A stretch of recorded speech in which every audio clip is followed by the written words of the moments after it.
একজন জাউরা মানে বাস্টার্ড। আর সে শুধু যেন তেন বাস্টার্ড না, জাউরা মানে তার বাপও বাস্টার্ড ছিল। তাকে সাহায্য করার জন্য যেভাবে টাটকা অলি আছে, আবার তাকে সাহায্য করার জন্য দ্য বাস্টার্ড, এবং যাকে বলা জাউরা মানে son of A bastard, bastard of the bastard, মানে সেগুলো group of dozens of bastard রয়েছে যারা চিন্তা চেতনায় দেশে দেশের বাইরে তার সৈনিক হিসাবে, তার যাকে বলে পোষ্য হিসাবে, তার ভক্ত হিসাবে তাকে সাহায্য লেখি অবর্গিত। সম্মানিত দর্শক, শেখ হাসিনার পতনের পর পিনাকি ভট্টাচার্যকে নিয়ে এটি আমার প্রথম ভিডিও। যখন আওয়ামী লীগ ক্ষমতায় ছিল তখন জনাব পিনাকিকে নিয়ে আমি বেশ কয়েকটি ভিডিও করেছি। উদ্দেশ্য ছিল তাকে এনলাইটেন করা, তাকে হাইলাইট করা। এর কারণ হলো তিনি যে সময়টিতে এই ইউটিউবে ভিডিও করা শুরু করেন এবং তিনি যে স্টাইলে কথা বলা শুরু করেন, সেই স্টাইলটা প্রথম দিকে প্রমিত বাংলায় আমাদের মতো কথা বলতেন এবং তার যে ভিউ এগুলো আমাদের সাথে অনেক কম ছিল। পরবর্তীতে তিনি এটিকে চিত্রনাট্যের মাধ্যমে, উপস্থাপনার মাধ্যমে এতটা নান্দনিকতা নিয়ে আসেন এবং সেই নান্দনিকতার সঙ্গে সঙ্গে জনপ্রিয় যে বিষয়, অর্থাৎ শেখ হাসিনাকে গালাগাল করা, আওয়ামী লীগকে গালাগাল করা, এই বিষয়গুলোকে এখন যে স্টাইলে তিনি করছেন, সেই স্টাইলটা যে মুহূর্তে তিনি শুরু করেন, অমনি তার যে ভিউ, তার যে পাঠক, তার যে শ্রোতা, এটা রীতিমতো জ্যামিতিক হারে বাড়তে থাকে এবং তার যত জনপ্রিয়তা বাড়তে থাকে এবং তার বিরুদ্ধে বাংলাদেশে যত সম্ভব, শেখ হাসিনার পক্ষে যতটা করা সম্ভব, অপপ্রচার বলেন, তাকে ব্যান করা বলেন, তার বিরুদ্ধে মামলা মোকদ্দমা সবকিছুই কিন্তু সরকার করেছে। তো যেহেতু আমরা বাংলাদেশে খুব অল্প কয়েকজন লোক পরিবেশ পরিস্থিতি অনুযায়ী আমরা কথা বলে যাচ্ছিলাম এবং তার মধ্যে আমি একজন, যেমন কথা বলেছেন বিএনপি ফজলুর রহমান সাহেব, কথা বলেছেন নুরুল কবির সাহেব, আসিফ নজরুল সাহেব, তো এরকম খুব অল্প, এর বাইরে কিন্তু বাংলাদেশে চাই তাদের একটা অবাধ ফ্রিডম রয়েছে, তারা যে কোনো কথা তারা বলতে পারে, কিন্তু বাংলাদেশে বসে আমরা এই কথাগুলো বলেছি। তো সেই কথাগুলো বলতে গিয়ে বাংলাদেশে তখন আমরা যখন কথা বলেছি তখন পিনাকির নাম কিন্তু মিডিয়াতে উচ্চারণ করা, পত্রিকায় পিনাকি রঞ্জন নামক শব্দগুলো লেখা বা বাংলাদেশে বসে তাকে নিয়ে কৌশলে তার প্রশংসা করে ভিডিও তৈরি করা, এটি একেবারে অসম্ভব একটা বিষয় ছিল। কিন্তু সেই কাজগুলো আমি করেছি। সেই যুদ্ধের যে টার্গেট অলমোস্ট সেম, শুধু way of talking and way of presentation is different, but লক্ষ্যটা সেম। যাই হোক, শেখ হাসিনার পতন হয়েছে, আলহামদুলিল্লাহ। শেখ হাসিনার পতনের পর আমাদের এই বাংলাদেশে আগে যে সমস্যাগুলো ছিল, সেই সমস্যা প্রায় সব সমস্যা বহুগুণে বেড়ে গেছে। তারপর কিন্তু আমাদের আফসোস নেই। এর কারণ হলো শেখ হাসিনা 15 বছরের যে শাসন আমল, আমরা প্রায় সবাই যারা নির্যাতিত হয়েছি তারা যে কোনো মূল্যে পরিত্রাণ চাচ্ছিলাম, এমনকি অনেকে মৃত্যু কামনা করছিলেন যে এর সাথে আমাদের মৃত্যু হয়ে যাক আল্লাহ। তো শেখ হাসিনা চলে গেছেন, আল্লাহ তাকে ভালো রাখুন, হেদায়েত দান করুন, বেহেশতে নসিব করুন, আমরা দোয়া করি। কিন্তু এখন শেখ হাসিনা বর্তমানে এই বাংলাদেশে যে সকল সমস্যাগুলো তৈরি হয়েছে, দেশের বাইরে থেকে যারা পিনাকি মতো লোকজন আছেন তারা অনুধাবন করতে পারবেন না আমাদের যে বেদনা। আমরা এই বাংলায় বসে যারা কথাবার্তা বলছি, যারা ব্যবসা বাণিজ্য করছি, সীমাহীন অরাজকতা, এটা একটা ইংরেজিতে একটা শব্দ আছে, it can better imagine then describe. কিছু কিছু বিষয় আছে কল্পনা করা যায়, বর্ণনা করি, সেগুলো আমরা বর্ণনা করতে পারি না, আর বাইরে যারা আছেন তারা প্রশ্নই আসে না। তো সেই দিক থেকে এখন এই বাংলাদেশে যা কিছু হচ্ছে, সেই অবাধ দৃষ্টিতে মনে হচ্ছে যে সরকারের পেছনে সরকার আছে, তারপর অদৃশ্য অনেকগুলো ক্ষমতা আছে, এখানে তৃতীয় রাষ্ট্র বা ফোর্থ স্টেট, চতুর্থ রাষ্ট্র, ইংরেজিতে যে কথাগুলো আছে সেগুলো খুবই কার্যকর অবস্থায় আমাদের সমাজকে উত্তাল করে তুলছে। তো এত কিছুর মধ্যেও যে অবাক করা যে বিষয়, সেই অবাক করার বিষয়টা হলো যে বাংলাদেশের শাসন প্রণালীতে, তারপর শাসন ব্যবস্থা, প্রণালী এবং ব্যবস্থা দুটো আলাদা জিনিস। এরপর দৈনন্দিন কর্মকাণ্ড এবং আমাদের জাতীয় গুরুত্বপূর্ণ যে সিদ্ধান্তগুলো হচ্ছে, সব ক্ষেত্রে প্যারিস প্রবাসী ইউটিউবার জনাব পিনাকি তিনি খুবই গুরুত্বপূর্ণ ভূমিকা পালন করছেন।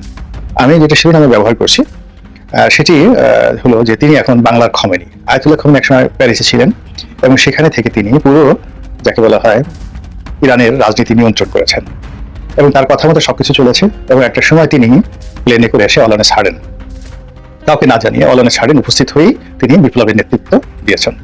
আমাদের দেশে শেখ হাসিনা বিরোধী যে আন্দোলন ছিল সেটাকে অনেকে বিপ্লব বলার চেষ্টা করছেন, কিন্তু বেশিরভাগ মানুষ এটাকে গণ অভ্যুত্থান, গণ আন্দোলন, গণবিক্ষোভ এবং শেখ হাসিনার পলায়ন বা ক্ষমতাচ্যুতি এই হিসাবে দেখছে।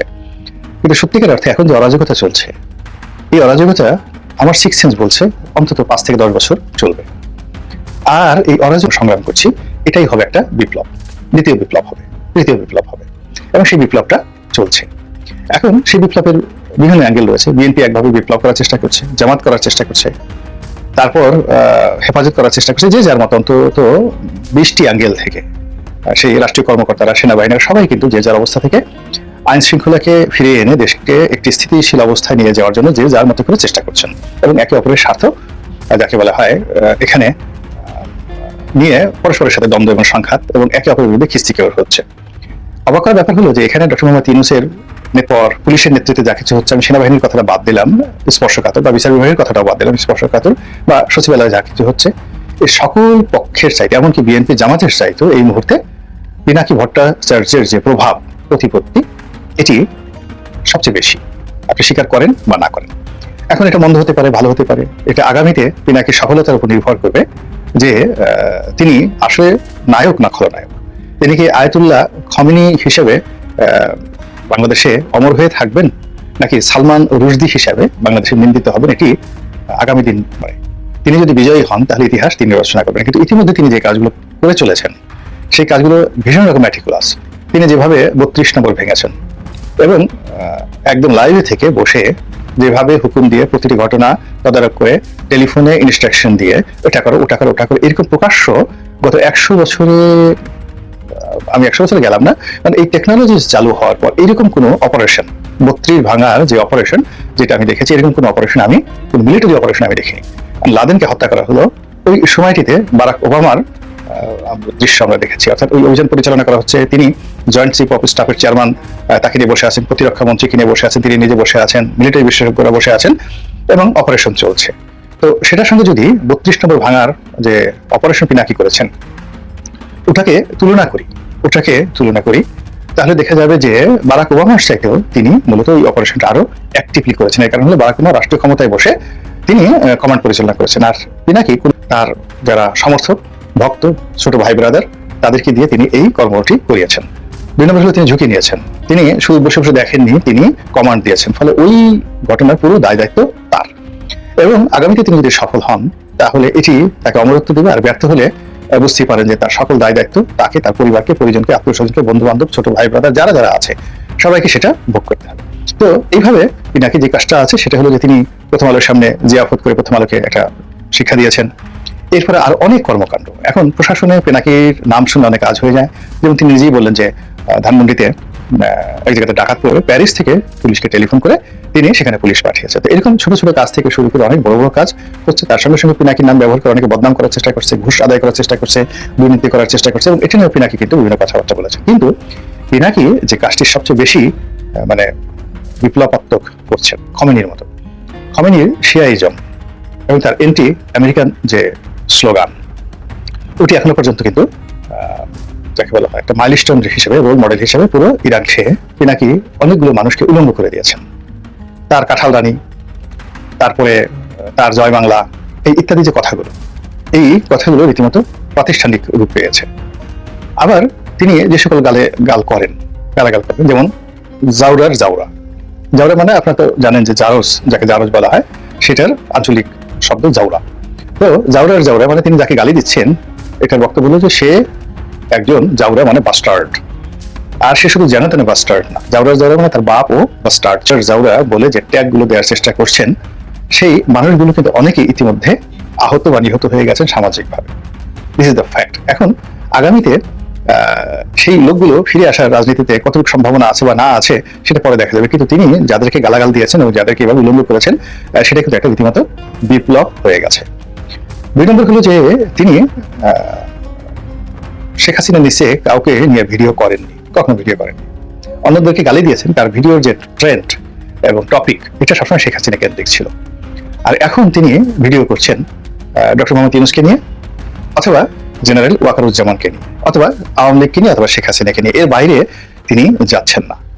ইট মিনস যে তিনি একটা এবং যে বিপ্লবী গ্রুপ তিনি তৈরি করছেন দেশে এবং দেশের বাইরে, সেখানে তাকে সাহায্য করার জন্য যেভাবে টাটকা অলি আছে, আবার তাকে সাহায্য করার জন্য দ্য বাস্টার্ড এবং যাকে বলা জাউরা মানে son of A bastard of the bastard, মানে সেগুলো group of dozens of bastard রয়েছে যারা চিন্তা চেতনায় দেশের বাইরে তার সৈনিক হিসাবে, তার যাকে বলে পোষ্য হিসাবে, তার ভক্ত হিসাবে তাকে সাহায্য করছেন।